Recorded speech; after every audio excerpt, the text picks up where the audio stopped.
তো এখন আমাদের অসুখ চলছে বলে এই যে ঘুগনি করলাম সকালবেলা একটু খাওয়ার জন্য, মুড়ি দিয়ে খাওয়ার জন্য।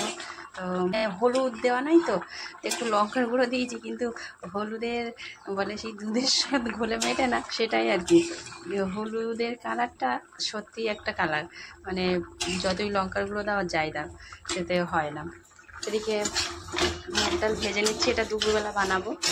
একটু বেগুন ভাজছি শুধু লবণ দিয়ে, আর কিছু না। আমার উনি খাবে, বেগুন টেগুন আমি খাই না।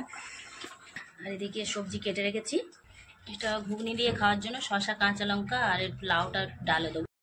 সাদা সাদা বেগুন ভাজা, শুধু লবণ দিয়ে বেগুন ভাজা। আর এদিকে লাউ ডাল হচ্ছে, মুগ ডাল একটু সাদা সাদা থাকে, তারপরে আবার হলুদ দেওয়া নেই। একটু কাঁচা লঙ্কা, আদা আর টমেটো একসঙ্গে পেস্ট করি, ওটা ঘুগনিতে দিয়েছিলাম, সেটাই এতেও দিয়েছি। আর একটু তেজপাতা ফোড়ন দিয়েছি, জিরে। সানফ্লাওয়ার অয়েলেই খাচ্ছি আমরা।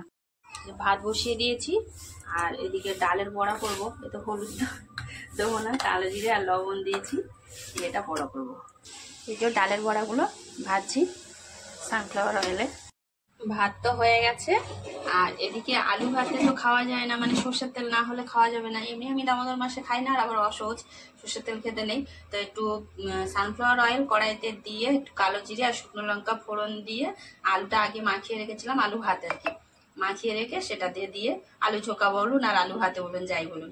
আর ডালের বড়া ভাজা হয়ে গেছে, এদিকে উচ্ছে আর কুমড়ো একসঙ্গে ভাজা করেছি। আর আগেই তো দেখিয়েছি লাউ ডাল করলাম, এই যে